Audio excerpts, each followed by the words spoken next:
Hey everybody, here's my project about controlling runoff for Module 2.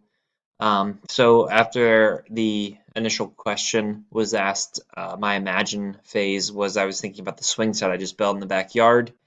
Originally, it was kind of a muddy mess when it would rain and we couldn't even play on it. More recently, I got some mulch down, and then that helped take care of the mud, and there's no longer mud running off down the hill.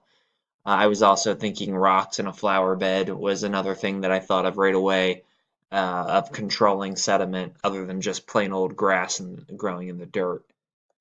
So my plan that I came up with was I was going to have loaf pans and cut out the front of them and then put soil with mulch, soil with rocks, and soil with grass in each loaf pan.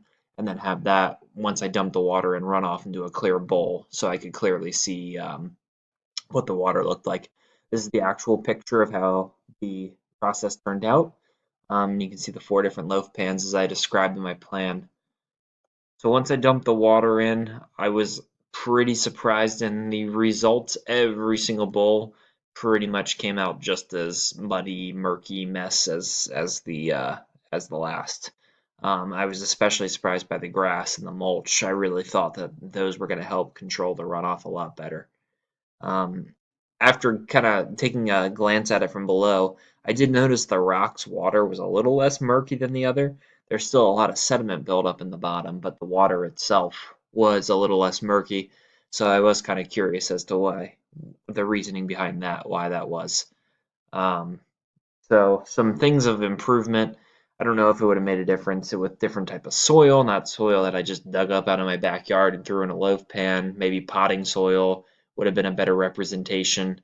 The grass, again, that was just dug up from that swing set project I had mentioned earlier. Maybe if the grass had actually grown in the loaf pan for a while and developed stronger roots or something, that would have prevented a little more of the soil runoff there as well. Um, so when I went through and was looking for a standard, I initially came across this 5ESS3. I think the biggest reason I chose this one was because I focused in on the orange part, the disciplinary core ideas, where human activities in agriculture, industry, and everyday life have major impacts on the land, vegetation, streams, ocean, air, and even outer space. So I felt like that tied in really well with this whole issue of overbuilding and compacting cement on top of cement while we're building these structures is affecting runoff. Um, so the last part here with Vasquez's chart, I had highlighted a bunch of indicators from science and engineering, not so much from technology and math. I felt like there was a lot of problem solving, asking questions that was used in this. Developing and using models and carrying out a plan was obviously used in the planning aspect.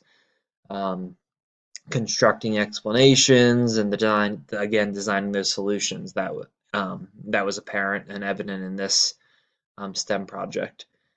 So the one thing I did feel like was lacking overall was kind of the data collection during this. Maybe there's some ways that we could have collected data. Um, there was qualitative data and what the water looked like, but I was thinking, maybe you could get a pH reader or something like that to help with some more quantitative data. So thanks for listening.